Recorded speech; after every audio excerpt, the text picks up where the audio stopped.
يا منزل الآيات والفرقان بيني وبينك حرمة القرآن اشرح به صدري لمعرفة الهدى واعصم به قلبي من الشيطان. الحمد لله رب العالمين والصلاة والسلام الأتمان الأكملان على المبعوث رحمة للعالمين وعلى آله وأصحابه أجمعين. Amma ba'd. On continue cette série de cours portant sur l'explication du livre, les leçons importantes à l'ensemble de la communauté musulmane. Aujourd'hui, Inch'Allah, on entre dans une nouvelle leçon, la leçon numéro 6. L'auteur, rahimahullah, nous dit الدرس السادس شروط الصلاة. انتهى كلامه رحمه الله. Sixième leçon, les conditions de la prière. Fin de citation. Avant d'entrer dans l'explication concrète du sujet que l'auteur a introduit, on va introduire, Inch'Allah, aujourd'hui avec quelque chose lié à quelques connaissances importantes dans la jurisprudence, dans le fiqh. Pourquoi on va parler de la jurisprudence? Parce que on arrive dans une partie du livre où la jurisprudence va être, entre guillemets, omniprésente jusqu'à la fin du cours. Si ce n'est un ou deux chapitres qui peuvent être liés au shirk ou alors au péché, etc., le reste du livre sera consacré à la jurisprudence, sous ses différents aspects. Donc là, on va avoir l'apprentissage de la prière, l'apprentissage des ablutions, on va voir les bons comportements, les mauvais comportements, on va avoir un petit chapitre lié à la prière mortuaire. Tout ça, là, ça rentre dans la jurisprudence. Donc, qu'est-ce que la jurisprudence? Qu'est-ce que la jurisprudence? Le fiqh, ce qu'on entend partout comme étant le fiqh, qu'est-ce que c'est? Linguistiquement parlant, ça revient tout simplement à un sens qui est la compréhension, al-fahm. On a par exemple la parole d'Allah subhanahu wa ta'ala dans laquelle le mot fiqh a été utilisé dans le sens linguistique, à savoir al-fahm. قالوا يا شعيب ما نفقه كثيرا مما تقول وإنا لنراك فينا ضعيفا. Ils dirent, c'est-à-dire le peuple de Shuaïb, dirent à Shuaïb, ô Shuaïb, nous ne comprenons pas, ma nafqahu, nous ne comprenons pas grand-chose à ce que tu dis, et vraiment nous te considérons comme un faible parmi nous. Ici, donc, le terme fiqh a été utilisé, employé dans son sens linguistique, qui revient à la compréhension, comprendre. Dans le domaine étudié ici, ce qui nous intéresse ici par le mot fiqh, donc dans le jargon religieux, qui est lié à l'étude de cette matière-là qu'on appelle aussi fiqh, qu'est-ce qui sera voulu? Les savants, ils te disent هو معرفة الأحكام الشرعية العملية المستنبطة من الأدلة. Le fiqh, en tant que science, c'est la connaissance des règles religieuses liées aux actes, extraites des preuves. Donc c'est la connaissance des règles religieuses liées aux actes. Sous-entendu que dans cette science-là, il n'est pas question des croyances. Et les croyances, on a eu l'occasion, walillahi alhamd, d'en parler dans le livre de l'auteur. C'est pour ça que ce livre-là, subhanallah, tu vois que l'auteur, il y a consacré une certaine réflexion quant à sa composition. Au début, rappelez-vous, on a fait du tafsir. Le tafsir de choses qui nous touchent dans notre vie de tous les jours. Donc la connaissance de la Fatiha et son sens. Une sourate qu'on répète 17 fois par jour. On a parlé aussi de croyance, quelque chose qui est obligatoire à tous de connaître et de maîtriser même. Après ça, il était opportun de placer du fiqh, de la jurisprudence, qui est tout aussi important dans la vie du musulman. Donc dans la jurisprudence, ce sont les actes qui sont étudiés. Et ces actes, dans cette science-là, reviennent globalement à deux catégories. On étudiera les adorations, la prière, le jeûne, les ablutions, et les transactions. Dans le fiqh, il est question des adorations et des transactions. Les transactions sont les règles qui régissent nos vies en tant qu'individus ou en tant que communauté, comme les règles du mariage, les règles du divorce, les règles du commerce, de l'héritage, des sentences, des comportements, etc. Donc le fiqh, en résumé, c'est une matière dans laquelle tu vas apprendre à connaître comment faire tes adorations, comme la prière, etc. Comment faire tes transactions, comment te marier, comment, si divorce il y a besoin, comment, si décès il y a, comment départager les biens. C'est de ça dont il est question dans le fiqh. Et l'auteur, dans ce livre-là, il s'est plus focalisé sur les choses qui touchent le musulman dans sa vie de tous les jours. Donc la prière, on va étudier la prière, les ablutions, la clé de la prière, et on va parler aussi de la prière mortuaire. Il ne s'est pas donné comme condition de ramener tous les chapitres de la jurisprudence, l'auteur, rahimahullah. Mais pour le commun des musulmans, cette quantité-là peut suffire dans un premier temps. Extraite des preuves. Sous-entendu, ne sera pas considéré comme étudiant de la jurisprudence, n'étudiera pas la jurisprudence réellement, celui dont l'apprentissage sera dénoué des preuves. C'est ce qu'on pourrait comprendre de cette définition-là du fiqh. Et le suivi aveugle, à savoir prendre connaissance des avis des gens sans les preuves accompagnées, ce n'est pas considéré comme de la science en soi. Même si dans cette affirmation-là, il y a quand même des choses à en redire. Connaître les avis des gens, c'est quand même considéré comme de la science, comme Cheikh Al-Husaymi l'a précisé. Même si tu ne connais pas forcément les preuves des avis, par exemple, dans une question ou quelconque. Après, ça peut être aussi le fait d'apprendre les règles religieuses sans les preuves citées ou jointes à ces règles religieuses, ça peut être une première couche, si je puis dire, d'apprentissage de la religion. Dans beaucoup de pays, et c'est même une méthodologie qui est acceptable, hein, on apprend premièrement un matn, donc un petit ouvrage dans la jurisprudence qui est très régulièrement dénoué des preuves, qui n'est pas accompagné des preuves religieuses. Mais l'objectif derrière ça, c'est de le mémoriser par cœur, de prendre une connaissance assez rapide et méthodologique de tous les chapitres de la jurisprudence, et ensuite remettre une couche, si je puis dire, avec les preuves, etc., etc.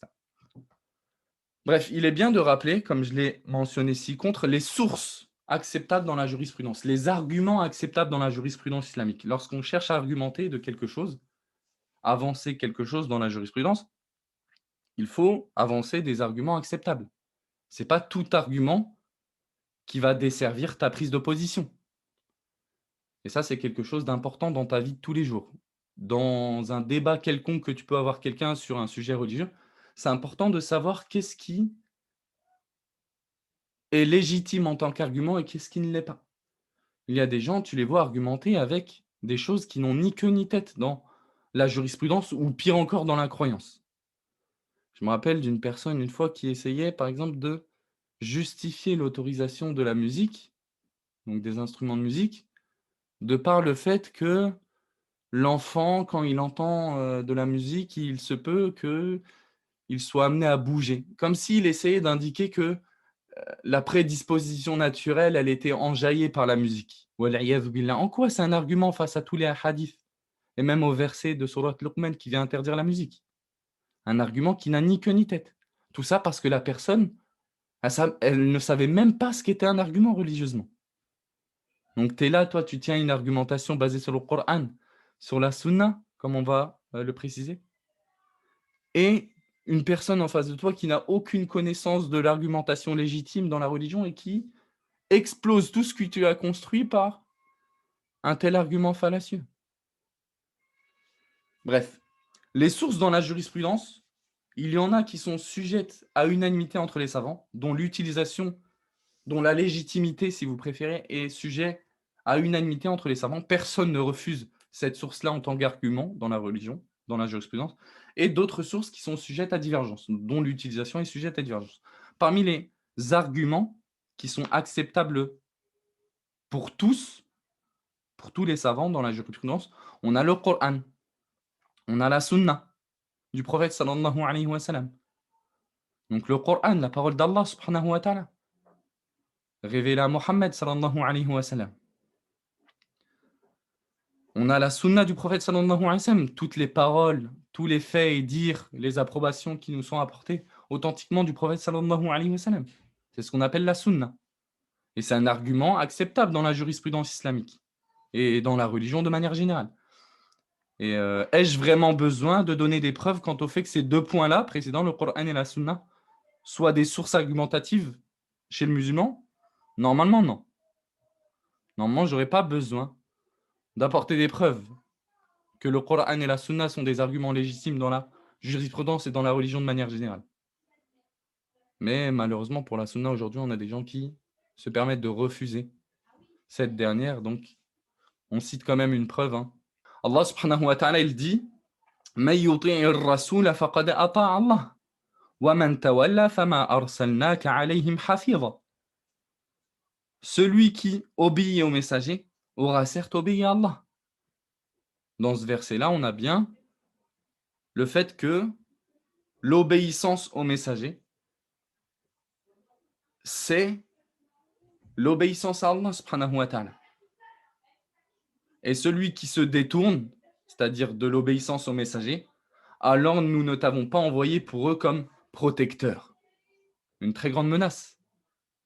Très grande menace faite à celui qui se détourne de l'obéissance au messager, sallallahu alayhi wa sallam. Donc les sources dans la jurisprudence, le Coran et la Sunna. Troisième source légitime dans la jurisprudence islamique, al-ijma', l'unanimité des savants. C'est l'accord des juristes, donc des jurisconsultes musulmans intervenus à une époque donnée après le décès du prophète sallallahu alayhi wa sallam sur un point précis. هو اتفاق أهل كل العصر أي علماء الفقه دون نكر على اعتبار حكم أمر قد حدث شرعا كحرمة الصلاة بالحدث. Par exemple, le fait que les savants soient unanimes sur l'interdiction de prier en état d'impureté. C'est ce qu'on appelle une unanimité des savants. Les savants sont unanimes sur ce fait-là. Et ça, c'est une preuve acceptable dans la jurisprudence islamique. Pourquoi ? Pourquoi ? Parce que le prophète sallallahu alayhi wa sallam, il nous dit parmi les preuves indiquant que l'unanimité des savants, donc de la communauté sur un fait, est une preuve légitime en islam. Le prophète sallallahu alayhi wa sallam, il nous dit La tajtami'u ummati ala dalal. Ma communauté ne s'unira jamais sur un égarement. Sous-entendu, ce sur quoi ma communauté s'unit, c'est forcément la vérité. Donc là, on n'est pas en train de parler de la majorité. Parce que dans le fiqh, on a aussi cette notion-là, on entend aussi la majorité des savants ont considéré cela interdit. La majorité des savants ont considéré ça obligatoire. Non, c'est pas ça. La majorité, c'est une chose et l'unanimité, c'est une autre. L'unanimité avérée, donc certifiée, ça, c'est une preuve dans notre religion. Par contre, la majorité des savants sur un fait, sur un jugement religieux, ce n'est pas une preuve, ça. Parce que la majorité, elle peut se tromper. Et combien de fois dans la jurisprudence, on est amené à dire la majorité des savants ont vu ceci, mais certains ont vu cela, et c'est leur avis qui paraît être le plus correct, wallahu a'lam, en fonction des outils qu'on a. Donc là, il est question de l'unanimité, le fait que tout le monde soit d'accord, tous les jurisconsultes d'une époque soient d'accord sur un fait. Ça, c'est ce qu'on appelle l'unanimité des savants. Quatrième argument légitime dans la jurisprudence sujet à unanimité entre les savants, si ce n'est certain, l'analogie, al-qiyas. Si ce n'est certain, je veux indiquer par cette restriction-là les zahiriyya, et on va en parler plus tard. C'est donc une école de jurisprudence qui a refusé l'analogie. C'est quoi l'analogie ? On va en parler dans une seconde. Mais certains ont refusé cet argument-là en tant qu'argument légitime dans la jurisprudence, mais c'est une erreur de leur part. Et en réalité, on ne peut donner de l'importance à cet avis-là, face aux preuves, face à tous les arguments qui prouvent que l'analogie, c'est une preuve légitime dans la jurisprudence et dans la religion. Maintenant, c'est quoi l'analogie ? Islam, tu nous dis l'analogie, c'est une preuve. C'est quoi l'analogie? L'analogie, c'est un raisonnement qui consiste, et je vais vous le résumer un peu grossièrement, c'est un raisonnement qui vise à comparer deux choses. Une chose dont le jugement nous est connu, le jugement, par exemple, c'est le fait qu'elle soit interdite. On a deux choses, on en a une, on sait c'est quoi son jugement, on a des textes qui viennent nous parler d'elle. Et on a la deuxième, on ne sait pas c'est quoi son jugement religieux, on n'a pas de texte clair sur cette chose-là. L'analogie, c'est le fait qu'on compare la deuxième à la première pour une cause commune, pour leur donner le même jugement religieux. Avec un exemple, vous allez comprendre les choses. Par exemple, on vous demande quel est le jugement religieux quant à la consommation de la drogue. On vous demande c'est quoi, est-ce que c'est licite? Le jugement religieux, c'est ça. Est-ce que c'est licite? Est-ce que c'est interdit? Est-ce que c'est obligatoire? Est-ce que c'est déconseillé? Est-ce que c'est méritoire de consommer de la drogue? Bon, je pense que ici, hein, on est tous unanimes pour dire que c'est interdit. Mais sur quoi on s'est basé pour dire que c'était interdit? Sur quelle argumentation on s'est basé pour dire que c'était interdit? Parce que nous, on est une oumma de dalil, on est une oumma de preuves. Donc, pourquoi on a dit que c'était interdit la drogue? Parce qu'on a fait une analogie. On n'a pas forcément de texte sur la drogue. Par exemple, quelqu'un nous dit c'est quoi le jugement du cannabis? Voilà, c'est un exemple. On dira le cannabis, c'est interdit. Pourquoi? Sur quel argument tu te bases? Est-ce que tu as une preuve du Coran qui stipule que le cannabis est interdit? Peut-être pas clairement. Est-ce que tu as une preuve de la sunna claire qui stipule que le prophète sallallahu alayhi wa sallam a dit par exemple le cannabis est interdit? Pas forcément. Est-ce que tu as une unanimité des savants? Oui, très clairement. Mais en plus de ça, les savants, pour l'interdire, ils ont fait une analogie. C'est-à-dire, ils ont fait une comparaison, si vous préférez. Ils ont dit, si l'alcool, une chose sur laquelle on a des textes très clairs quant à son interdiction, si l'alcool, elle est interdite pour la raison qui est l'enivrement. Le prophète sallallahu alayhi wa sallam, il nous dit dans un hadith authentique, Ma askara kathiruhu faqaliluhu haram. Ce qui enivre en grande quantité, alors sa petite quantité, elle est interdite. Même la consommer en toute petite quantité, c'est interdit. C'est interdit. Donc, si vous préférez, on rendra interdit la consommation de drogue en faisant l'analogie sur la consommation de l'alcool. Pour une raison commune entre les deux, qui se trouve chez chacun d'entre les deux, des deux, c'est l'enivrement, la perte de raison. Le fait que l'alcool soit interdit à cause de l'enivrement, le fait que ça fasse disparaître la raison du musulman, chose qui est très préservée dans notre religion, la préservation de la raison. Darurat al-khams, c'est une des 5 choses élémentaires préservées par notre religion, là, la raison. Et la religion a préservé la raison, a incité à préserver la raison et sa validité par le fait d'établir des sentences pour toute personne qui essaierait de cela, de la dissiper par des moyens comme la consommation d'alcool, de drogue, etc. Donc, on dira la consommation de drogue, c'est interdit. Est-ce que tu as des textes clairs sur ça? Pas forcément, mais on a des textes clairs sur l'interdiction de la consommation de l'alcool. Et on nous a très clairement indiqué dans les textes que l'interdiction de l'alcool, c'est à cause de l'enivrement, comme dans le hadith que je vous ai cité ci-contre. Donc, si l'alcool a été interdit pour l'enivrement, parce que ça dissipe la raison, ça fait que la personne, elle est amenée à faire des choses dont elle n'a pas le contrôle, et je pense que c'est quelque chose qui est incontestable, hein, que ce soit auprès du musulman ou même les non-musulmans, tu vois, que va voir des gens dans des lieux de perversion, va interroger les policiers ou je ne sais qui, va leur demander les cas qu'ils détestent le plus, c'est les cas où il y a de l'alcool, où il y a consommation de drogue. Les cas qui partent le plus dans des violences, etc., c'est des cas où il y a eu de l'alcool, où il y a eu des consommations de drogue. Donc le méfait de ces choses-là, il est apparent, il est incontestable de tous. Donc on dira la consommation de drogue, c'est interdit, en raison des textes qui sont venus sur l'interdiction de l'alcool. Pour une cause commune, c'est l'enivrement, la dissipation de la raison. Je pense que ça doit être plus ou moins clair. C'est ça l'analogie. En fait, on aura fait une comparaison, si vous préférez un peu vulgairement, une comparaison entre ça et ça. Donc on aura attribué le jugement de l'alcool à la consommation de drogue, parce qu'ils ont une raison d'interdiction commune. Donc c'est ça l'analogie.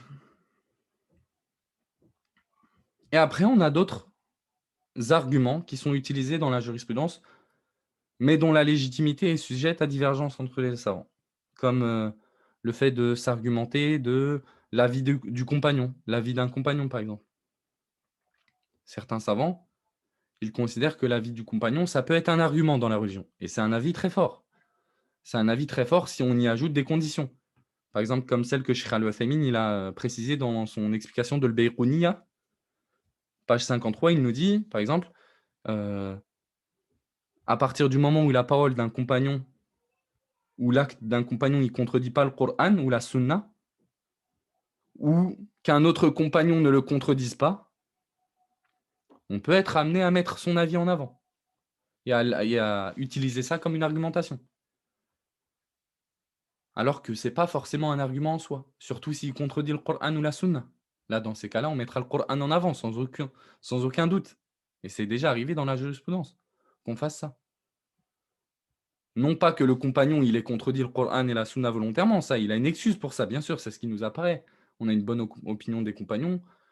Radiyallahu anhum, Allah subhanahu wa ta'ala fait leur éloge, nous stipule qu'il les a agréés. Bien sûr que si un compagnon, il contredit le Coran et la Sunna, c'est pas fait volontairement, mais ça peut arriver, parce qu'il a une excuse comme une autre. Et ça, les savants, ils en ont parlé, des excuses pour lesquelles une personne, que ce soit un compagnon ou un savant légitime pris en considération dans cette religion, il contredit la preuve. Pourquoi ça arrive? Pourquoi ça arrive alors qu'ils sont d'accord sur ces sources-là dans l'islam? Pourquoi on a des divergences? Pourquoi on a des fois des savants? Nous, on a vu la preuve claire que leur avis, il s'oppose à une preuve et eux, ils ont quand même eu cet avis-là. Les savants, ils ont parlé de ça. Ils se sont étalés sur ce sujet-là, notamment, par exemple, Ibn Taymiyyah, rahimahullah. Il a un livre, il l'a appelé Raf'ul Malam, Anil A'immatil A'lam. Je crois qu'il a été traduit en français. Sous quelle appellation, sous quelle édition, je ne sais plus. Je crois qu'il a été traduit en français. Dans ce livre-là, Ibn Taymiyyah, il s'est attardé sur le fait de citer toutes les excuses possibles. Et il y en a des centaines et des centaines possibles pour lesquelles une personne, elle peut être amenée à contredire le Coran et la Sunna de manière involontaire, sans avoir eu l'audace de la rejeter comme on voit certains innovateurs le faire. Wal-'iyadhu billah. Non. Ce n'est pas l'opinion qu'on a des compagnons, ce n'est pas l'opinion qu'on a des grands savants de la Sunna. Quoi qu'il en soit. Et ça peut être encore un argument plus fort, l'avis du compagnon, si, en plus de ça, son avis s'est propagé au sein des compagnons et que personne ne l'a réprimandé pour ça. Ça peut être encore plus fort parce que ça peut rentrer dans ce qu'on appelle le ijma' sukuti, dans l'unanimité silencieuse. Le fait qu'un savant il a un avis connu dans la jurisprudence sur une question quelconque qui ne contredit pas le Coran et la Sunna, et qu'en plus aucun compagnon ne le contredise dans son avis, alors que cet avis-là, il est connu des compagnons. Donc ça peut même entrer dans l'unanimité silencieuse des compagnons. Le fait qu'ils ont accepté son avis et qu'ils l'ont considéré comme étant correct. Bref, ce n'est pas le sujet de s'attarder sur ça. Juste retenez qu'il y a des arguments qui sont sujets à divergence entre les savants, notamment l'avis du compagnon. Est-ce que c'est un argument ou pas? Par exemple, dans certaines questions, on n'a pas de preuve claire du Coran, on n'a pas de preuve claire de la Sunna, on n'a pas d'unanimité des savants, on n'a pas la possibilité de faire une analogie, donc un qiyas, mais on a des paroles de compagnons. Est-ce qu'on peut les utiliser pour faire pencher la balance vers un avis plutôt qu'un autre? C'est de ça dont il est question. C'est ça qui va découler de cette divergence-là sur le caractère argumentatif d'une parole d'un compagnon ou d'un acte d'un compagnon ou non. Mais ce n'est pas le but de trop s'attarder là-dessus. Une preuve indiquant le mérite de l'apprentissage de la jurisprudence, vu que c'est ce qu'on va faire jusqu'à la fin de l'explication du livre de l'auteur, rahimallah, je rappelle, Cheikh Ibn Baz, autant s'encourager en citant au moins un petit texte nous encourageant quant à l'apprentissage de la jurisprudence.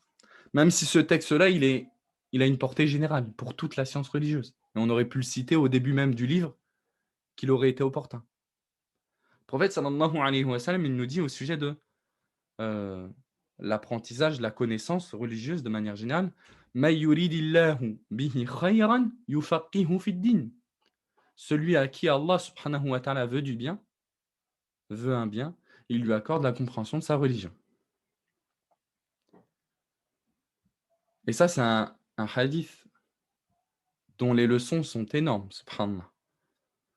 Certains savants, ils ont cité des leçons, ils ont extrait des leçons de ce hadith-là, notamment une qui est toujours bien de rappeler lorsqu'on le cite, c'est mafhumul mukhalafa min hadha al-hadith, ce qu'on appelle dans usulul fiqh, les fondements de la jurisprudence, ce qu'on appelle mafhumul mukhalafa, la compréhension par réciprocité d'une parole.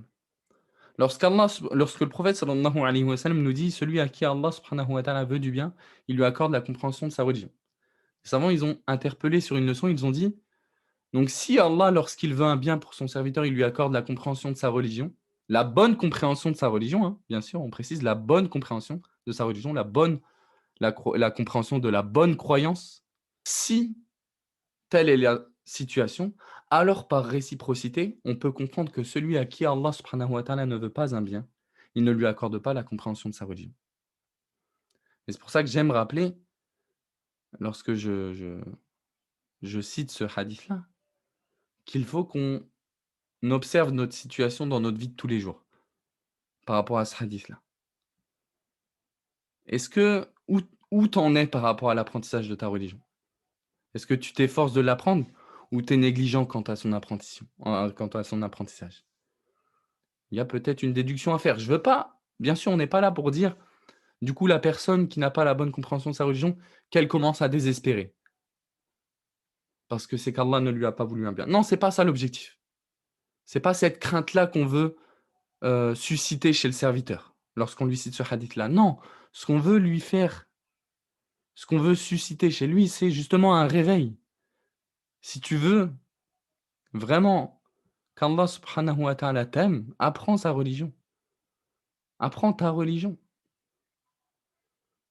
Ça sera un signe clair qu'Allah subhanahu wa ta'ala t'a voulu un bien. Donc on cite ce hadith-là à cet effet-là, bien sûr. Dans ce cours-là, basé sur une introduction sur la jurisprudence, je voulais aussi rappeler certains termes qu'on a tendance à voir et à, peut-être pas à côtoyer, mais qui nous tombent, qui passent sous nos yeux jour et nuit. Ceux qui ont tendance à être très liés au rappel, à l'apprentissage de la jurisprudence, même de la croyance ou de la religion de manière générale, ils sont amenés à voir dans leur vie de tous les jours des termes passer devant eux et peut-être ne pas en comprendre la signification. Donc, dans cette rubrique-là, ce petit chapitre-là, je voulais aborder quelques notions avec vous avant de commencer l'étude de la jurisprudence. Des termes qui vont revenir à chaque cours peut-être des dizaines et des dizaines de fois. Donc, autant se mettre d'accord sur leur signification et en prendre tout de suite connaissance de leur sens. Dans l'islam, dans cette religion-là,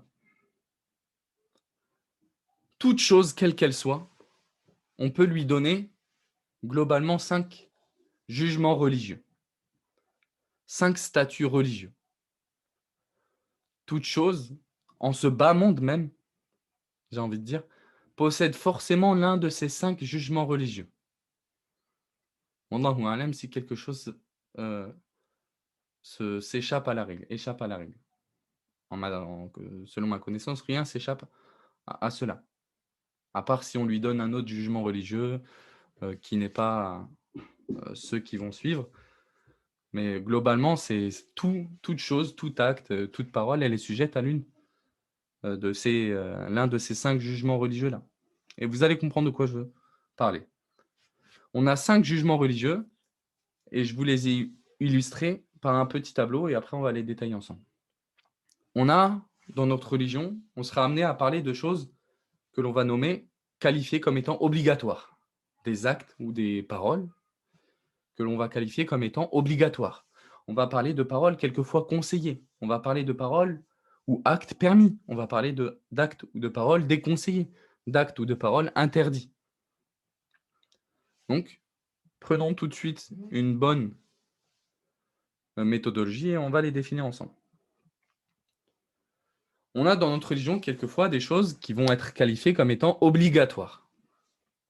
Ce qu'on appelle dans le fiqh, dans la jurisprudence, al-wajib wa awil fard. Donc ce qu'on appelle le wajib ou ce qu'on appelle le fard, avec une petite nuance entre les deux dans certains chapitres de la religion et selon certaines écoles. Donc l'obligatoire, qu'est-ce que c'est? Quelle est sa définition? C'est ce que je vous ai joint ci-contre. Ma amara bihi shari'u ala wajhi al-ilzam. C'est ce que le législateur a ordonné en l'imposant. Le législateur, Allah subhanahu wa ta'ala, a ordonné en l'imposant. Le fruit de cette définition, quel est-il? C'est le fait d'affirmer que toute personne qui ferait une chose obligatoire, s'il le fait, ou s'il l'a fait, si elle le fait, pardon, par obéissance à Allah, elle est récompensée. Si une personne fait quelque chose qui est considéré comme obligatoire dans la religion, elle est récompensée. Si elle le fait pour Allah, c'est une précision importante. Ma yuthabu fa'iluhum tithalan.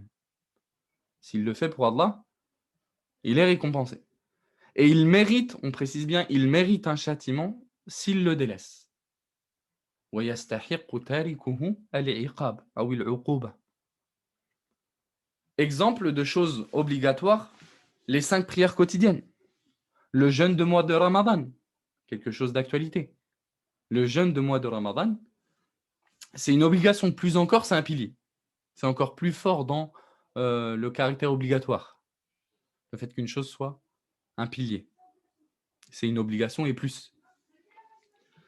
Donc, les 5 prières quotidiennes, elles se prêtent très clairement à cette définition-là et ces fruits-là. Les 5 prières quotidiennes, c'est une prescription que le législateur, donc Allah subhanahu wa ta'ala, c'est Allah subhanahu wa ta'ala le législateur, celui qui légifère. C'est une chose, les 5 prières, une prescription qu'Allah a ordonnée en l'imposant. En l'imposant, c'est-à-dire, c'est-à-dire, c'est ce qui va s'opposer à une chose qu'Allah n'a pas imposée, a ordonné sans l'imposer. On va le voir juste après. Donc non, quand Allah, il l'ordonne et il l'impose, c'est ce qu'on appelle une chose obligatoire. Et les fruits de cette définition, c'est ce que je viens de dire. Si la personne fait cette prescription-là par obéissance à Allah, sincèrement, elle est récompensée.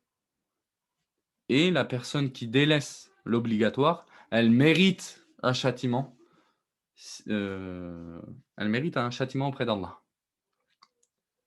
On précise qu'elle le mérite, c'est pas forcément ce qui va être effectif dans tous les cas. Il se peut, ça c'est la croyance de Ahlus Sunnati wal Jama'a fi murtakib al-kabir. C'est la croyance des adeptes de la Sunna quant au musulman qui accomplit un grand péché. La croyance des adeptes de la Sunna, comme certains d'entre vous, vous le savez, c'est que murtakibul kabira tahta mashi'atillah. In sha'a 'adhabahu thumma adkhalahu al-jannah. In kana mu'minan taban muwahidan. Wa in sha'a ghafara lahu li awwali wahla wa adkhalahu al-jannah. Celui qui accomplit un grand péché, lorsqu'on réunit les textes à ce sujet-là, celui qui accomplit un grand péché, donc en dehors de l'association, par exemple la fornication, qu'Allah nous en préserve, lui, on dira, les adeptes de la sunna, ils disent, il est tahta mashi'atillah, il est sous la volonté d'Allah, subhanahu wa ta'ala. S'il meurt sur ce péché-là, c'est-à-dire sans s'en repentir, sans s'en être repenti d'un repentir sincère. Soit Allah, il le fait entrer en enfer un temps, ala qadri ma'siyati, en fonction de son péché, puis il le fera forcément entrer au paradis, si on parle d'un croyant, d'une personne qui a concrétisé l'unicité, bien sûr. Mais si Allah le souhaite, il peut le faire entrer directement au paradis, sans même le châtier. C'est ça la croyance des adeptes de la sunna quant à la personne qui a accompli un grand péché. D'où cette cette précision-là dans la définition des fruits d'une chose obligatoire. وَيَسْتَحِقُّ تَارِكُهُ الْعُقُوبَةَ. Et il mérite, on dit il mérite. On ne dit pas il a un châtiment s'il le délaisse. Même si, bien sûr, si une personne, elle répète la définition qui est présente chez les usuliyun, sans l'avoir voilà, corrigée ou ajustée avec les précisions optimales, il n'a pas commis un péché. Mais pour être le plus précis, parce que nous, on aime la précision, surtout les usuliyin, les gens qui étudient les fondements de la jurisprudence, ils aiment cette précision-là. On la rajoute quand on peut le faire. Donc, exemple, les 5 prières quotidiennes. C'est une obligation, plus encore, comme on l'a précisé. Le jeûne du mois de Ramadan, c'est une obligation, plus encore, comme on l'a précisé. Donc, le jeûne de Ramadan, c'est ce que le législateur, Allah subhanahu wa ta'ala, a ordonné en l'imposant. Donc, on précise que le législateur, c'est Allah subhanahu wa ta'ala. Quant au prophète sallallahu alayhi wa sallam, le qualifié de législateur, bon, ça, c'est une petite faïda, pour ceux qui vont la retenir. Il y a 2 paroles des savants de la sunna quant au fait d'appeler, de considérer le prophète sallallahu alayhi wa sallam ou de le qualifier comme étant shari'a, comme étant législateur. Certains, comme Cheikh al-Uthaymin dans la Aqida as-Safariniyya, le permettent qu'on qualifie le prophète sallallahu alayhi wa sallam comme législateur, mais dans le sens muballir, dans le sens de transmetteur de la législation d'Allah subhanahu wa ta'ala. Et d'autres, notamment si ma mémoire ne me joue pas des tours comme Cheikh Ibn Baz, et je suis sûr que c'est l'avis de Cheikh Al-Wansami, qui considère que non, l'avis le plus juste, c'est qu'on ne considère pas, on ne qualifie pas le prophète sallam comme étant législateur. Inil hukmu illa lillah. Le jugement n'appartient qu'à Allah. La législation, le droit de légiférer n'appartient qu'à Allah subhanahu wa ta'ala, et le prophète sallallahu alayhi wa sallam n'est qu'un transmetteur. Et j'essaie de me souvenir de la parole de Sufyan al-Thawri à ce sujet-là, mais elle m'échappe. Qaddarallahu ma shafa'al. Donc, le jeûne de Ramadan s'applique très bien sur cette définition-là et sur les fruits quant à cette définition-là. L'obligatoire, c'est bien de le préciser, il se divise en 2. Lui-même, l'obligatoire se divise en 2. Ce qu'on appelle wajibu ayn, wajibu kifaya, ou fardu ayn, fardu kifaya, à savoir l'obligation individuelle, et le fard, donc kifaya, donc l'obligation communautaire. On a l'obligation individuelle et l'obligation communautaire. L'obligation individuelle, quelque chose d'obligatoire individuellement, qu'est-ce que ça veut dire? C'est ce que chaque musulman ou musulmane doit accomplir à titre individuel, faute de quoi il aura commis un péché. Par exemple, les 5 prières obligatoires, le jeûne de Ramadan, l'acquittement de l'aumône obligatoire si tu es concerné par, si tu es éligible, enfin non pas éligible, mais si tu es concerné par son acquittement. Ça, tout ce que j'ai cité, ce sont des obligations individuelles. Personne ne peut les faire à ta place. C'est pas comme ce que j'ai pu voir, je crois, il y a 1 an. J'étais vraiment surpris d'avoir vu ça, subhanallah. C'était un site qui proposait, c'est triste, hein, c'est amusant, mais c'est triste. Wallah, c'est triste. Qui proposait un service, à savoir de s'acquitter de tes prières quotidiennes, moyennant voilà, un salaire, les 5, le prix au mois, le prix à l'année, je ne sais plus de quoi il était question, wal'iyadhu billah. Mais c'était réellement choquant. Je ne savais pas que ça pouvait amener à exister, ce genre de choses. Mais malheureusement, l'égarement, les gens de l'égarement, ils ne chôment pas, contrairement à nous. Hein? Subhanallah. Ils ne chôment pas dans l'invention de choses, d'égarements, etc. Donc ça, c'est une chose que j'ai pu finir par voir. Ish zamanan tara ajaban kama yuqal. Vis un long moment et tu finiras par voir des choses étonnantes, comme on dit en arabe. Quoi qu'il en soit, non. Les 5 prières quotidiennes, l'acquittement de l'aumône obligatoire, le jeûne de mois de Ramadan, personne ne peut le faire à ta place. Tout musulman, bien sûr, qui remplit les conditions, hein, par exemple musulman, pubère, doué doté de raison, etc. Ces adorations-là, il doit les faire lui-même. Personne ne peut faire tes 5 prières à ta place. C'est ça une obligation individuelle. Je pense qu'on ne peut pas faire plus clair, c'est clair comme ça. Et de l'autre côté, on a des choses qui sont des obligations communautaires. ces choses-là, si un groupe suffisant de la communauté les accomplissent, alors ce groupe seul sera récompensé pour les avoir faits. Mais l'obligation tombera pour le reste de la communauté. Ça ne sera plus obligatoire pour le reste de la communauté. Et donc le péché aussi tombera de l'ensemble ou du reste de la communauté, de ceux qui ne l'ont pas fait. Par contre, si personne n'accomplit l'obligation communautaire, toute la communauté a commis un péché. Ou du moins les gens qui étaient susceptibles de répondre ou devoir répondre à cette obligation. Exemple, l'exemple par excellence, la prière sur le défunt musulman. Ou répondre au salam, par exemple.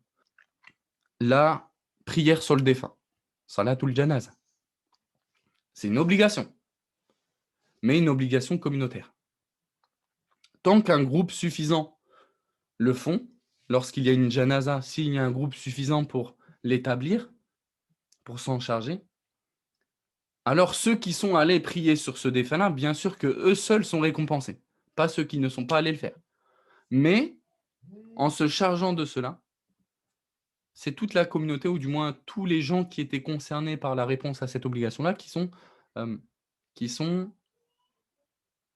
affranchis, si vous préférez, de cette obligation-là. Par exemple, l'apprentissage de certaines règles religieuses, de certaines sciences.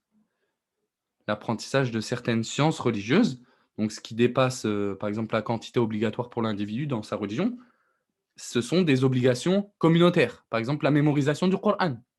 Certains savants, ils citent que la mémorisation du Coran, c'est une obligation communautaire.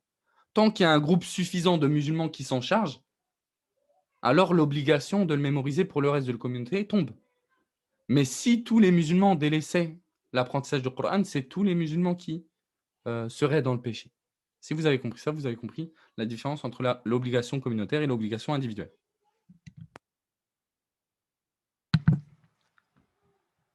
Deuxième jugement religieux, ce qu'on appelle encore une fois jugement religieux ou statut religieux, un hukm shara'i. Le conseiller, ou encore ce qu'on appelle le recommandé, ou encore ce qu'on entend comme étant le préférable. En arabe, le masnoun, le mustahab, le nafl, le mandoub, ce qu'on appelle aussi dans la jurisprudence quelque chose de sunna, dans leur jargon, se prête à cette définition-là et renvoie à cette catégorie-là de jugement religieux. C'est ce que le législateur a ordonné sans l'imposer. Les fruits de cette définition,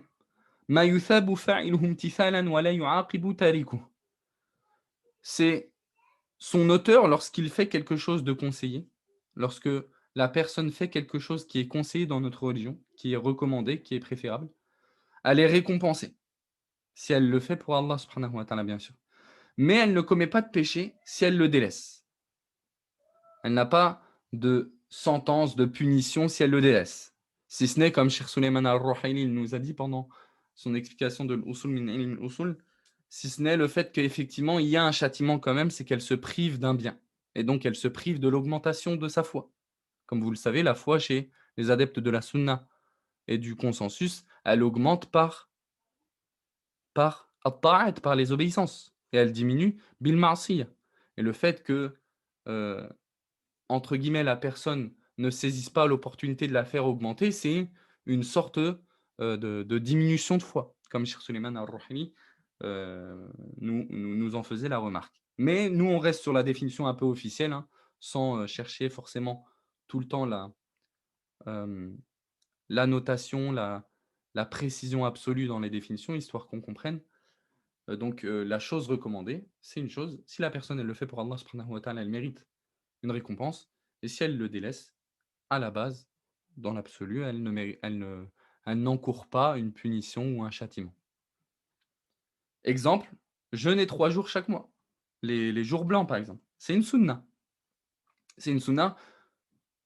Il y a des gens aussi, ils ont une mauvaise compréhension par rapport aux actes sunna. Hein, c'est quelque chose qui me vient en tête, parce qu'on m'en a parlé il y a quelques jours. Quelqu'un me posait la question, est-ce qu'une sunna, si tu la commences, ça devient obligatoire pour toi de la tenir tout le temps? Bien sûr que non. Bien sûr que non.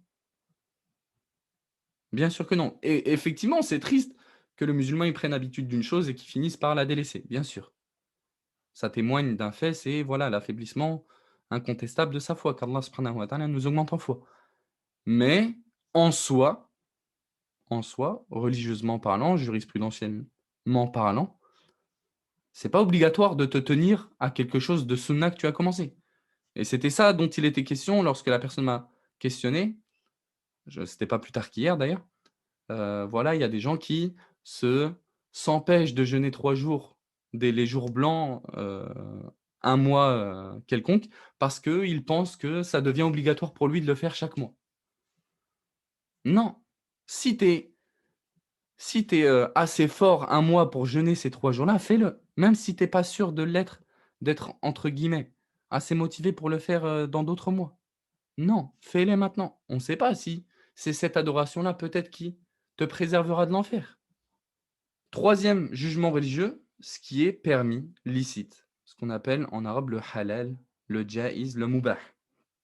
Sa définition, c'est ma la yata'allaqu bihi amrun wa la nahyun bi dhatihi.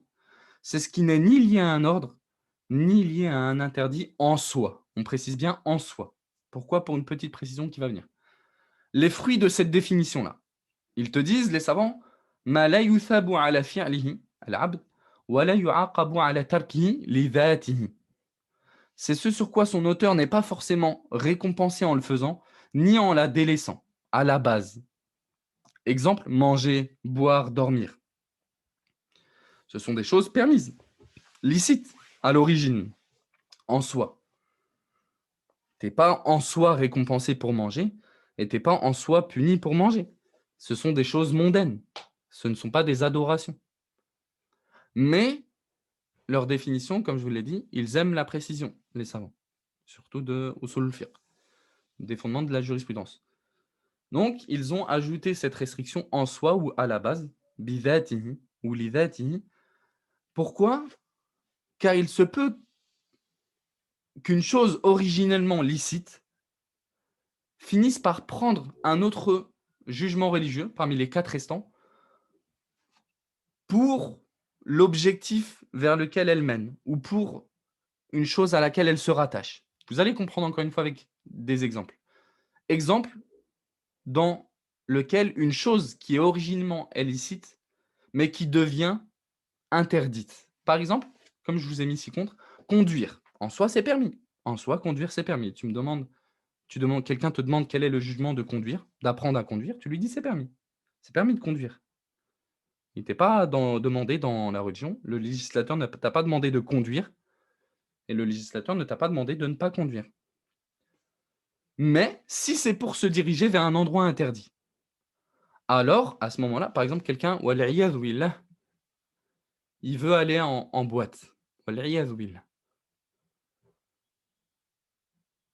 À ce moment-là, si en chemin, lorsqu'il prend sa voiture pour se diriger vers ce but interdit, alors même le moyen, il est interdit.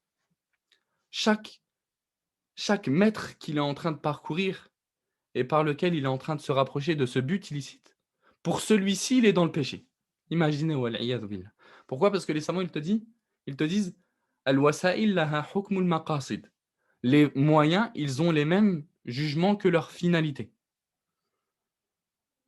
Donc à la base, conduire, c'est illicite. Mais en te rendant vers cet objectif-là, cette finalité interdite, même le moyen, il t'est devenu interdit. Donc chaque mètre qu'il est en train de parcourir vers cet objectif-là, haram, pour celui-ci, il méritait un péché auprès d'Allah subhanahu wa ta'ala, wal'iyadhu billah. Et wahalumma jarran. Et compare ça à quel exemple tu souhaites. Exemple où une chose licite devient par exemple obligatoire. Par exemple, acheter de l'eau, c'est permis en soi. C'est pas interdit, c'est pas permis. Mais si les ablutions pour une prière obligatoire dépendent de ton achat d'une bouteille d'eau, alors acheter de l'eau, ça devient à ce moment-là obligatoire pour toi. Quatrièmement, ce qui est détestable.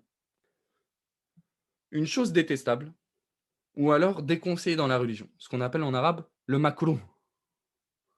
Le makrouh, c'est religieusement, enfin dans le jargon plutôt, ma naha anhu shari'u ala wajhi al-ilzam. C'est ce que le législateur, Allah subhanahu wa ta'ala, a interdit sans l'imposer. C'est ce qu'Allah subhanahu wa ta'ala a interdit d'accomplir sans l'imposer. Les fruits de cette interdiction-là, ma yuthabu tarikuhu imtithalan wa la yu'aqabu fa'iluhu. C'est l'inverse de ce qui est conseillé. Là, vous allez commencer à avoir une réciprocité ou un inversement dans les définitions. C'est ce qui fait que, normalement, l'apprentissage de ces définitions-là, ou du moins, en tout cas, leur compréhension, n'est pas si complexe que ça. Donc, le déconseillé, c'est l'inverse du conseillé. Le makruh, haqiqatuhu, aks ou dridda al-masnoun, ou al-mustahab. Donc, son auteur, il est récompensé s'il délaisse cela pour Allah subhanahu wa ta'ala. Par exemple, je vous dis directement l'exemple, comme ça on l'introduit à cette définition-là dans l'instant.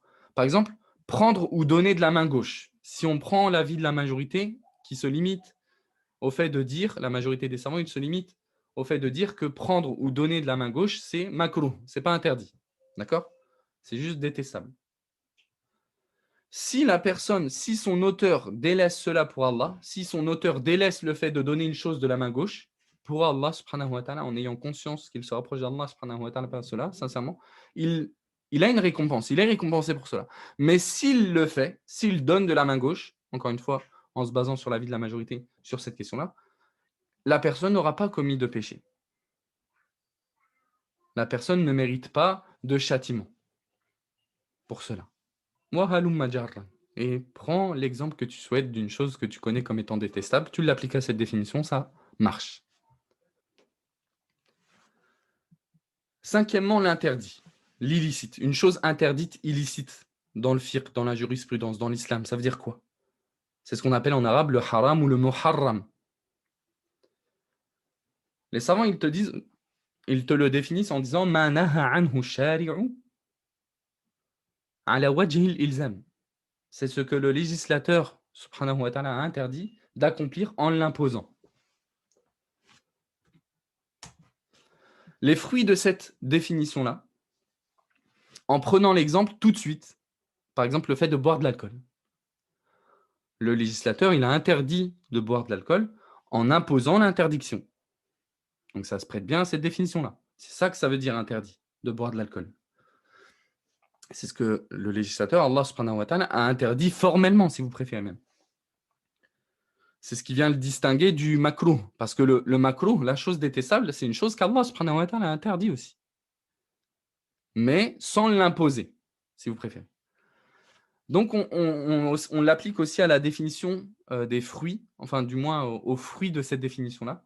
C'est toujours intéressant de le faire. Par exemple, boire de l'alcool. Ma yuthabu tarikuhu imtithalan.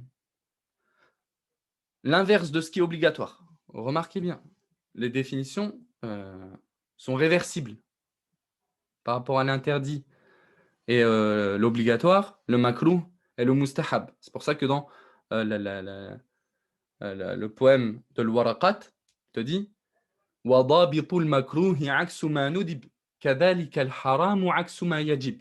Après t'avoir défini l'obligatoire et le mandoub, donc l'obligatoire et la chose conseillée, te dit فَالْوَاجِبُ الْمَحْكُومُ بِالثَّوَابِ فِي فِعْلِهِ وَتَرْكِ بِالْعِقَابِ وَالنَّدْبُ مَا فِي فِعْلِهِ الثَّوَابُ وَلَمْ يَكُنْ فِي تَرْكِهِ عِقَابُ وَضَابِطُ الْمَكْرُوهِ عَكْسُ مَا نُدِبْ كَذَلِكَ الْحَرَامُ عَكْسُ مَا يَجِبْ. Il te définit l'obligatoire et la chose conseillée, et après il te dit, et le paramètre, la définition du makruh, c'est l'inverse de la définition de la chose conseillée. Pareil pour la définition de la chose interdite, c'est l'inverse de l'obligatoire.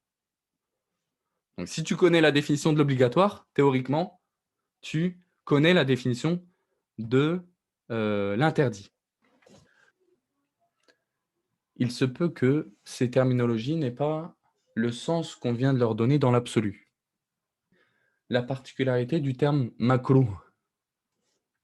Le makruh, c'est une chose détestable qui se prête à la définition du détestable qu'on a cité plus haut. Mais dans certains textes, et c'est ce que le frère Moubin m'a incité à vous préciser, notamment dans Surat al-Isra, dans un passage du verset 31 jusqu'à la fin de la page, Allah subhanahu wa ta'ala, il nous fait mention de plusieurs péchés. وَلَا تَقْتُلُوا أَوْلَادَكُمْ خَشْيَةَ إِمْلَاقٍ. Et ne tuez pas vos enfants par peur de pauvreté. وَلَا تَقْرَبُوا الزِّنَا. Et ne vous approchez pas de la fornication. وَلَا تَقْتُلُوا النَّفْسَ الَّتِي حَرَّمَ اللَّهُ إِلَّا بِالْحَقِّ. Et ne tuez pas l'âme qu'Allah a interdit de tuer si ce n'est en droit. وَلَا تَقْرَبُوا مَالَ الْيَتِيمِ. Et ne vous approchez pas de l'argent de l'orphelin. إِلَّا بِالَّتِي هِيَ أَحْسَنُ. وَأَوْفُوا الْكَيْلَ. وَلَا تَقْفُ مَا لَيْسَ لَكَ بِهِ عِلْمٌ. Et ne suis pas ce dont tu n'as nulle connaissance. وَلَا تَمْشِ فِي الْأَرْضِ مَرَحًا. Et ne marche pas sur terre euh, emplie d'orgueil. À la fin de tous ces interdits-là, qui sont des interdits formels, muharramat, Allah subhanahu wa ta'ala, il dit كُلُّ ذَلِكَ كَانَ سَيِّئُهُ عِنْدَ رَبِّكَ مَكْرُوهًا. Ce qui est mauvais en tout cela est détesté auprès de ton Seigneur. Toutes ces choses-là qui ont été citées là, même si elles sont qualifiées de makruhan, comme étant détestables, ce n'est pas le sens jurisprudentiel qu'on vient de lui donner qu'il faut comprendre, à savoir que ces choses-là ne sont pas interdites, mais juste détestables. Non.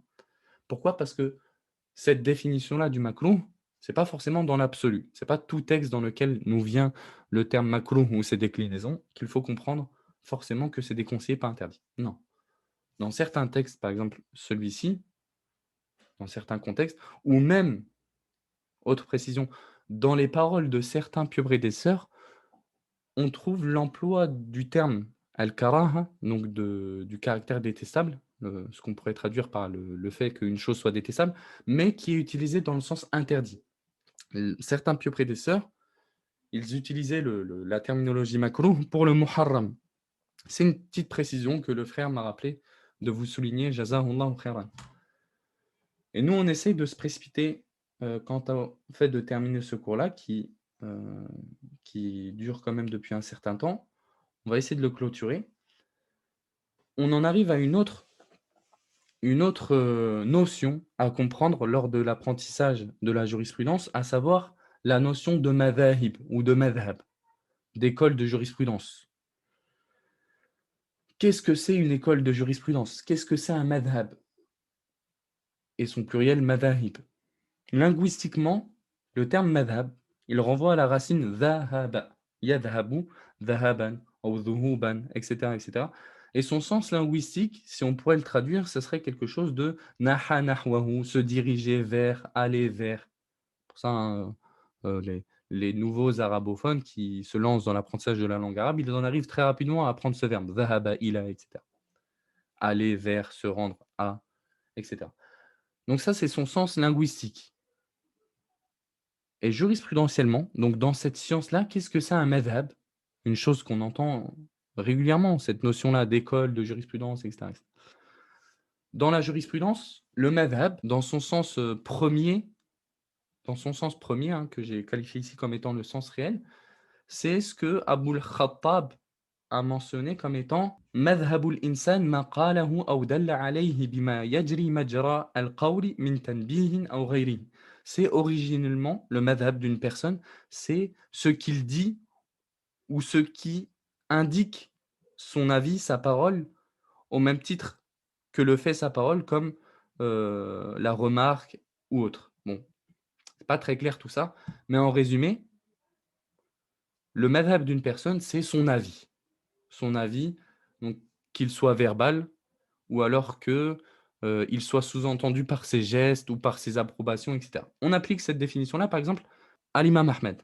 Ce qui vient de l'imam Ahmed, ce qui nous est rapporté de l'imam Ahmed, ce qui est attribué à l'imam Ahmed comme parole, acte ou approbation, par exemple, ça peut être appelé madhab de l'imam Ahmed. Ça peut être appelé comme étant son madhab, son avis sur une question quelconque. Et le madhab, il a un sens général qui indique tout ce qui fait partie des avis de l'imam. Mais après, les savants, ils ont un peu étendu cette terminologie-là pour aussi regrouper les avis donc de l'imam et les avis des suiveurs de cet imam-là qui sont extraits à partir des règles de l'imam en question. Pourquoi? Parce que l'imam, par exemple, après sa disparition, il n'avait pas forcément répondu à toutes les questions. Toutes les questions, surtout lorsqu'il y a des nawazil, ce qu'on appelle des questions un peu nouvelles, c'est pas forcément sur toute question que l'imam en question, par exemple là, l'imam Ahmed, il a pu répondre. Donc les suiveurs de l'imam Ahmed, à savoir les gens qui sont attentifs quant à la connaissance de ses paroles, de ses avis, et donc le fait qu'ils ont réussi à souvent en extirper des règles sur lesquelles l'imam Ahmed se base pour donner des avis et des réponses à des questions qui lui viennent. Donc ils ont fini par attribuer des réponses déduites des règles un peu générales que l'imam Ahmed il suivait dans sa réflexion, si vous préférez. Donc tout ça, ça finit par être appelé madhab de l'imam Ahmed, par exemple, même si ça venait pas forcément de lui, même si c'est une question qui est venue après lui. Tout ça, donc l'avis de l'imam Ahmed et ce que ses suiveurs ont fini par déduire de ce qu'aurait pu répondre l'imam Ahmed par rapport aux règles qu'ils ont connues de lui, ça finit par être ce qu'on appelle le madhab d'une personne. Donc, en l'occurrence, d'un imam qui a atteint un certain degré dans les sciences religieuses, ce qu'on appelle le degré de l'ijtihad. Donc, le fait de pouvoir se permettre d'extraire de lui-même, à partir des textes, des jugements religieux. Donc ça, c'est un peu le sens jurisprudentiel du terme madhab. Donc, ce sont un peu les avis, grossièrement, de l'imam ou de ses suiveurs à partir des règles de l'imam qu'il a adoptées dans sa réflexion et dans sa réponse aux questions. Et ça, c'est une chose que peut-être quelqu'un il aurait du mal à comprendre comment se fait qu'il saurait, ses élèves, ils ont fini par savoir qu'est-ce qu'il aurait pu répondre l'imam Ahmed. Comment ils peuvent savoir les fondements de l'imam Ahmed dans sa réflexion, dans ses efforts de compréhension, alors qu'il ne les a pas forcément stipulés. Et ça, c'est une question qui, en réalité, si par exemple vous êtes proche, vous avez tendance à écouter beaucoup un cheikh quelconque, vous écoutez beaucoup Cheikh Souleymane Al-Ruhaym, par exemple, parmi les contemporains. Ben, à force de l'écouter, à force de le côtoyer, de prendre connaissance de ses avis, de ses réponses, etc., dans des fatwas précises, dans des situations un peu précises, vous allez être amené à vous-même comprendre un peu sa manière de procéder, sa réflexion, etc., etc. Donc, il n'y a rien d'étonnant dans le fait que ses suiveurs, ils arrivent à affilier ce que l'imam Ahmed aurait potentiellement répondu à telle ou telle question, même si il ne l'a pas, il ne lui a pas répondu directement, de par le fait qu'il était déjà mort, etc., etc. Quoi qu'il en soit. Donc, ces écoles-là, on en entend souvent parler. L'école, l'école des Hanafites, l'école des Malikites, l'école des Zahiriya, donc des Zahirites, etc., etc. Il peut être bien de mentionner quelques petites étapes qu'ils ont menées à leur naissance à ces écoles-là. Parce je pense que beaucoup de problèmes de compréhension viennent du fait du manque de compréhension quant à leur établissement, comment elles ont vu le jour, etc., etc. Donc, il est bien de rappeler que du vivant du prophète sallallahu alayhi wa sallam, la seule référence dans la fatwa, dans la réponse aux questions, c'était le prophète sallallahu alayhi wa sallam. Et sa parole, elle tranchait tout débat. L'effort de compréhension, il était quand même présent chez les compagnons, mais il ne se le permettait qu'en son absence, qu'en l'absence du prophète sallallahu alayhi wa sallam, en voyage ou dans une situation dans laquelle il ne pouvait revenir à lui. Il faisait donc dans ces moments-là preuve de tentative de déduction, ce qu'on appelle un peu en arabe des ijtihadat. Et lorsqu'il rentrait souvent de ces situations-là, de voyage, etc., il venait à la rencontre du prophète sallallahu alayhi wa sallam et il le questionnait. Soit le prophète sallallahu alayhi wa sallam confirmait leur déduction, leur effort de déduction, de compréhension, et il confirmait leur manière d'agir dans cette situation-là dans laquelle ils se sont retrouvés, soit il les corrigeait. Soit ils avaient procédé de la mauvaise manière et ils corrigeaient leur déduction, leur manière d'agir. Après sa mort, la divergence, elle existait quand même chez les compagnons. Elle était peu, mais elle existait. Et les musulmans, ils ont eu besoin de références vers lesquelles revenir après la mort du prophète sallallahu alayhi wa sallam. Et on revenait à ce moment-là au khalifa, donc au calife, au gouverneur, et aux grands savants parmi les compagnons. Et le khalifa, il réunissait régulièrement les grands compagnons et ils discutaient, ils débattaient. Puis le khalifa, il tranchait et il faisait la fatwa sur un choix, dans cette question-là sur laquelle il y avait divergence. La divergence entre les compagnons, elle était donc encore plus ou moins mineure. Elle était peu. Elle existait dans la jurisprudence. Chaque compagnon, suivant ce qu'il connaissait du prophète sallallahu alayhi wa sallam, et comprenait de certains textes prêtant à plusieurs compréhensions. Et ceci devient alors la première étincelle des écoles jurisprudentielles, de jurisprudence. Ces divergences-là entre les compagnons, c'est ce qui a fini par donner naissance à ces écoles-là, ces écoles de jurisprudence que l'on connaît aujourd'hui. Pourquoi? Comment? Parce qu'ensuite, après ce moment-là, les compagnons ils se sont dispersés sur terre. C'est-à-dire, certains sont allés par exemple en Égypte, certains sont allés en Irak, certains Al-Koufa, certains Al-Basra, etc., etc. Et chaque peuple suivait le compagnon qui était auprès d'eux. Les gens, ils suivaient donc la fatwa du compagnon savant chez eux, du fait que ce compagnon-là, chez eux, c'était le plus compétent quant au fait de délivrer des fatwas. Et c'était le plus connaisseur du fait qu'il a accompagné le prophète sallallahu alayhi wa sallam. Et il ne le contredisait donc que dans très peu de choses, généralement. Par exemple, les gens de Médine, ils avaient Abdallah ibn Omar dans la majorité des fatwas. Les gens de Koufa, ils avaient Abdallah ibn Mas'ud. Les gens de la Mecque, ils avaient Abdallah ibn Abbas. Les gens d'Égypte revenaient vers Abdallah ibn Amr ibn al-As. Et les suiveurs, donc les tabi'in, empruntèrent le même chemin après l'époque des compagnons. Radiyallahu anhum. Les gens venaient questionner donc les grands suiveurs, ce qu'on appelle kibar tabi'in, parmi ceux qui avaient pu s'instruire auprès des compagnons. C'est totalement logique que les gens se dirigent vers, normalement, les gens les plus à même d'avoir les meilleures réponses possibles. Donc les grands suiveurs, c'était leur cas. Ils se sont instruits auprès des compagnons du prophète sallallahu alayhi wa sallam. Les compagnons du prophète sallallahu alayhi wa sallam ont accompagné le prophète sallallahu alayhi wa sallam, ont assisté à la descente de la révélation, etc., etc. Donc c'est une suite continue logique de prendre la science de ces gens-là. Pas comme on peut trouver aujourd'hui des gens qui viennent prendre la réponse à leurs questions, minal aradil, des plus vils des gens qui vont donner les réponses selon les passions des gens. Non, c'était pas comme ça. Ensuite, à l'époque des suiveurs, avec la complexité des événements et leur multiplication et des nouvelles questions, l'apparition des nouvelles questions, bon nombre d'érudits, donc de grands savants, se distinguèrent, comme Abu Hanifa, comme l'imam Malik, comme l'imam Al-Awza'i, comme l'imam Al-Layth ibn Sa'd. Et après eux, d'autres comme l'imam Al-Shafi'i, l'imam Ahmed, Sufyan ibn Uyayna, Ishaq ibn Rahuya, Daoud ibn Ali al-Zahiri et d'autres. Chacun d'entre eux avait ses efforts de déduction sur des questions se prêtant à déduction, bien sûr, de par la possibilité des textes d'indiquer telle chose ou une autre. Bien sûr, là, on parle de questions qui sont ijtihadiyya, donc qui se prêtent à efforts de déduction qui ne sont pas forcément clairs. Bien sûr que dans les questions qat'iyya, les questions catégoriques, à la base, il n'y a pas lieu d'avoir divergence. Donc là où ils ne trouvaient pas de texte clair ou formel, ils étaient amenés à devoir faire des efforts de déduction. C'est ce sur quoi le prophète sallallahu alayhi wa sallam a vanté Mu'adh ibn Jabal lorsqu'il l'a envoyé au Yémen. Il lui a demandé par quoi tu vas juger entre les gens. Il a dit bi kitabillah. Mu'adh ibn Jabal, il a répondu par le livre d'Allah subhanahu wa ta'ala. Le prophète sallallahu alayhi wa sallam, il a dit si tu ne trouves pas un verset dans le livre d'Allah. Après il a dit bi sunnah, avec la sunnah. Après le prophète sallallahu alayhi wa sallam, il lui a dit et si tu ne trouves pas dans la sunnah. Il lui a dit ajtahidu ra'i. Je ferai un effort de déduction. Donc un ijtihad. Et le prophète sallallahu alayhi wa sallam a vanté Mu'adh pour cette réponse-là. L'a approuvé sur cette réponse-là. Donc lorsqu'il n'y avait pas de texte, l'imam en question de cette région-là n'avait pas de connaissance de texte, au même titre que les compagnons, il était amené à devoir faire des efforts de déduction, chose logique par rapport à sa connaissance des textes, etc. Il essayait de comparer à quelque chose qu'il connaissait, sur ce qu'il ne connaissait pas, ce qu'on disait tout à l'heure, l'analogie. Et lorsque le savant a un avis quelconque, on appelle ça donc un madhab, comme on l'a dit plus tôt. Un avis sur une question en particulier peut être appelé madhab, tout comme on a dit que l'ensemble des avis d'une personne peut aussi être appelé madhab, sa voix. Et tous les élèves de ces savants-là, ils ont fini donc par emprunter la voix de leur prof, parce qu'ils ont fini par comprendre leur voix. Tout à l'heure, on a parlé de ça. Donc les élèves de ces élèves, ils ont fini par suivre à chaque fois l'école de leur prof.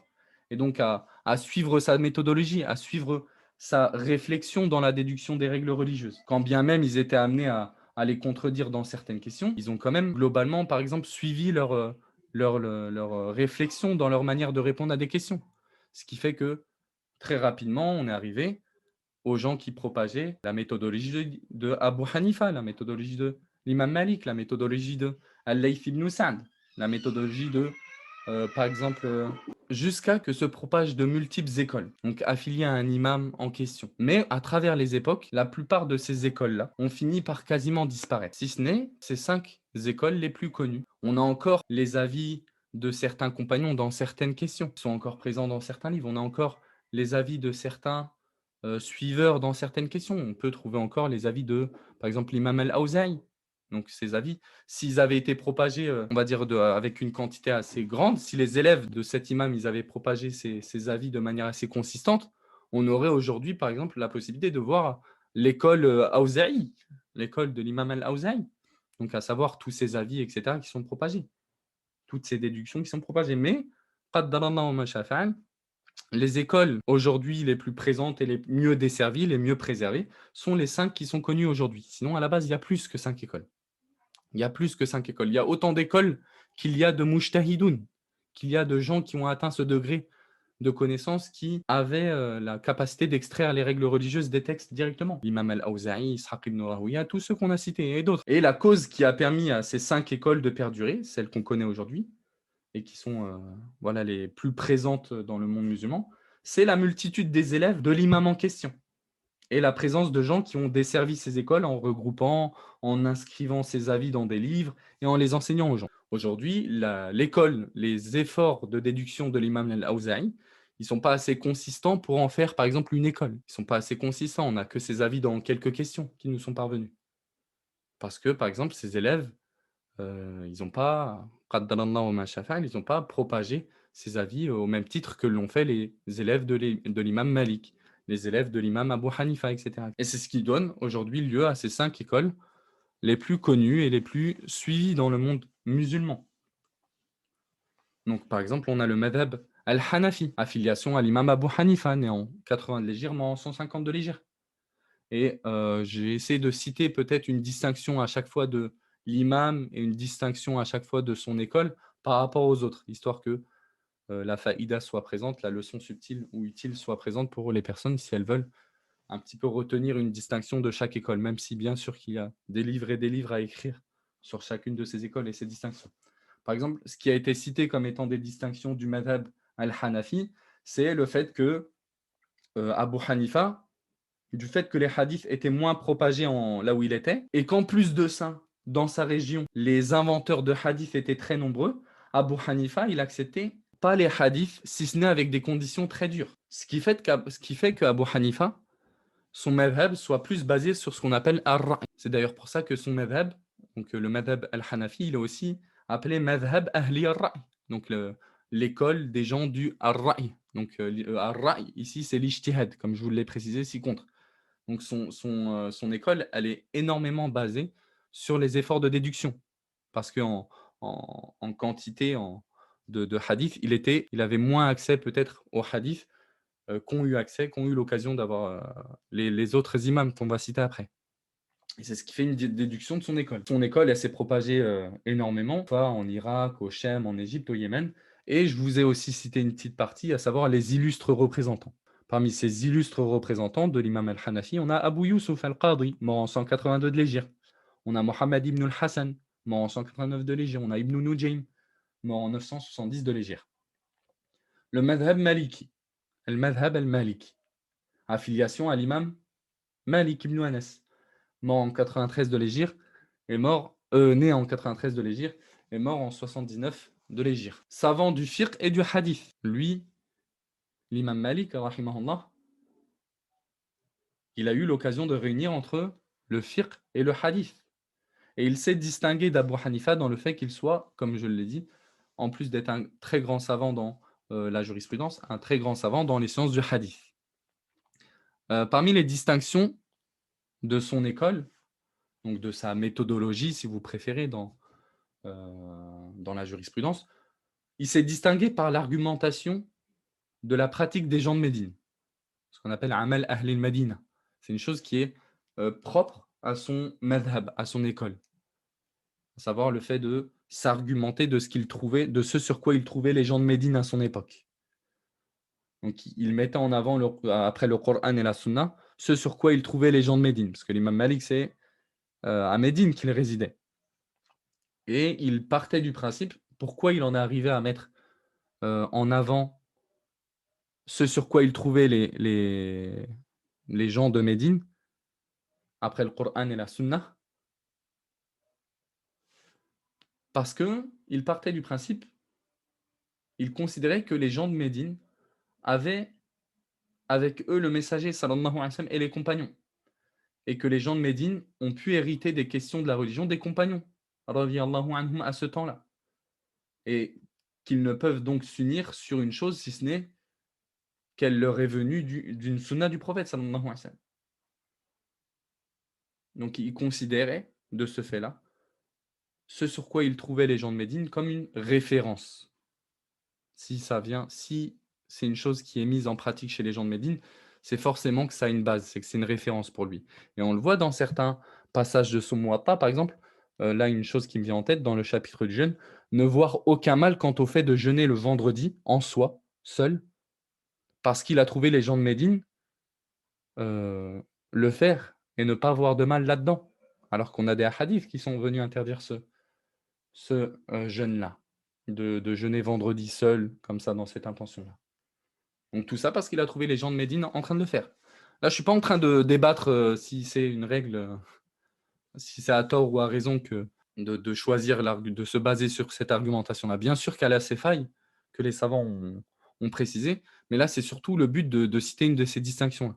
Parmi ces illustres représentants, on a par exemple Abd al-Rahman ibn al-Qasim, on a Suhnoun, on a Ibn Abd al-Barr, on a Ibn al-Arabi. Attention, on dit Ibn al-Arabi hein, avec al-Arabi, pas Ibn Arabi. Ça, c'est une autre personne que les savants ont déclaré mécréant. Non, Ibn al-Arabi, c'est une autre personne. Hein. On a Ibn Rushd, que ce soit le grand-père ou le petit-fils. On a le Qurtubi, sahib al-Tafsir, celui qui détient le tafsir. Et on a, par exemple, l'imam Shatibi aussi, celui qui a écrit le livre Al-I'tisam contre l'innovation. On a ensuite le madhab al-Shafi'i, affiliation à l'imam Mohammed ibn Idris al-Shafi'i, né en 150, mort en 204. Donc pour ceux qui vont essayer de se lancer le défi de mémoriser ses dates de naissance et de mort, ce qui peut être intéressant, vous remarquez que l'imam Shafi'i, il est né l'année où est mort Abu Hanifa. Petite remarque. Donc l'imam Shafi'i, Mohammed ibn Idris, un des élèves de l'imam Malik et des élèves d'Abu Hanifa. Élève direct de l'imam Malik et élève des élèves d'Abu Hanifa. Parmi les distinctions de son madhab, de son école de jurisprudence, la mise en avant de l'analogie après le Coran et la Sunna. Et le madhab shafi'i se propagea lui aussi au Chem, lui aussi en Irak, et beaucoup dans la péninsule arabique. Et il est très propagé de nos jours dans les régions comme le Yémen, comme l'Égypte et d'autres endroits. Il a une petite particularité aussi, son madhab, la notion de madhab qadim et de madhab jadid. Donc l'ancienne école et la nouvelle. Donc qui font référence à un événement qui marque beaucoup Shafi'i, à savoir son voyage en Égypte, à partir duquel il a remis en question, enfin il est revenu sur beaucoup de ses avis anciens et il les a changés. Ça ne veut pas dire tous ses avis, il les a changés, mais beaucoup, suffisamment pour qu'on parle de madhab qadim et de madhab jadid, donc d'ancienne école et de nouvelle école.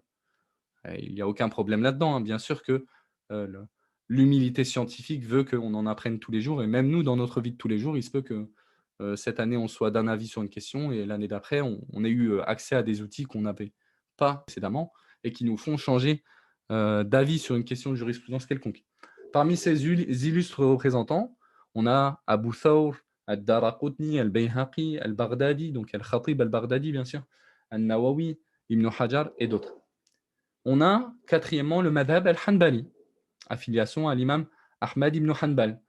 Hanbal étant son grand-père. Sinon, à la base, l'imam Ahmed, c'est Ahmad ibn Muhammad ibn Hanbal. Si vous le cherchez dans les livres des rapporteurs, c'est important de savoir que Hanbal, c'est son grand-père. Ce n'est pas son père, c'est son grand-père. C'est Ahmad ibn Muhammad ibn Hanbal. Et l'imam Ahmed, il était parmi les élèves de l'imam al-Shafi'i. Parmi ces distinctions qui lui sont propres, le fait qu'il est parmi, il est parmi les plus grands mémorisateurs de hadith et parmi les plus grands connaisseurs des narrations et des chaînes de transmission.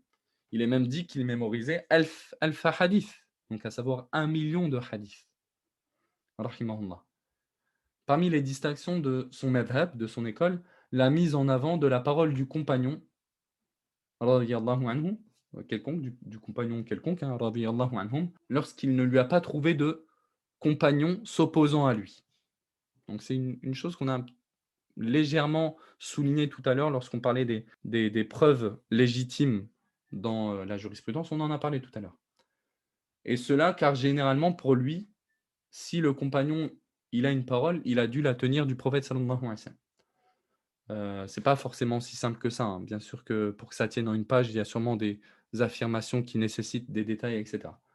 Et parmi les illustres représentants du madhab al-Hanbali, on a par exemple l'imam al-Barbahari, on a l'imam Ibn Battah, l'imam Ibn Qudama, Ibn Taymiyyah et Ibn al-Qayyim.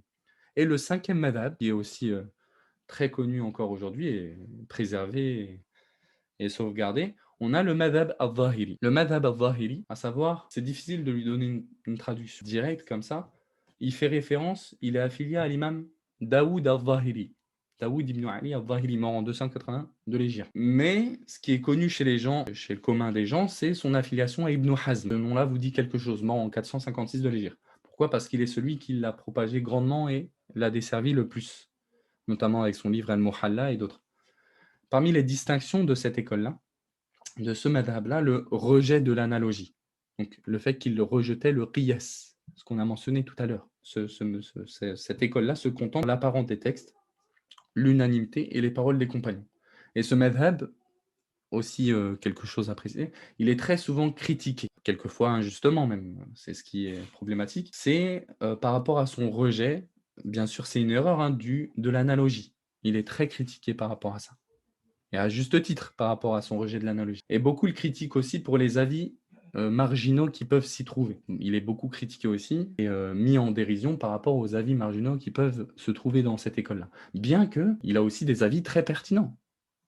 Il n'y a aucun doute là-dedans. Et personne ne conteste la grande science d'Ibn Hazm, le fait qu'il soit un très grand savant de cette religion-là. Toute école, bien sûr que si on commençait à chercher dans chacune de ces 5 écoles-là des avis marginaux, on en trouverait.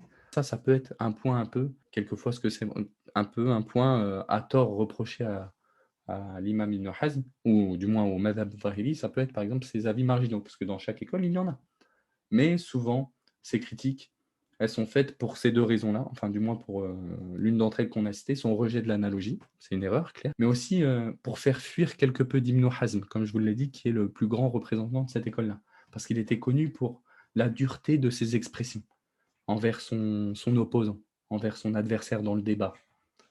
Et il était connu pour sa dureté dans sa manière de parler avec son adversaire. Malgré qu'il soit, comme je l'ai précisé, incontestablement, de tous, un très grand savant dans la jurisprudence. Parmi les illustres représentants de cette école-là, il y en a très peu, mais parmi eux, comme on a cité Daoud al-Zahiri, il y a Ibn Hazm et d'autres. Ça, c'est ce sur quoi le cours va s'arrêter, Inch'Allah. Il y a des paramètres qui devraient être cités dans ce cours-là. Il a assez duré, je pense.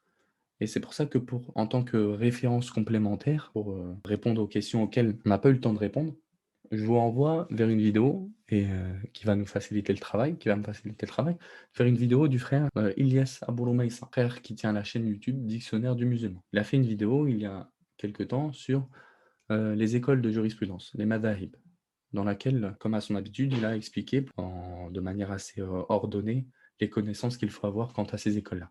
Et moi, je me suis permis de ramener ça parce qu'il me semble, après avoir écouté sa vidéo, qu'il n'avait pas traité forcément ce sujet-là, à savoir la naissance des madahib, comment elles sont arrivées à ce sur quoi, ce qu'on connaît aujourd'hui comme étant des écoles, etc.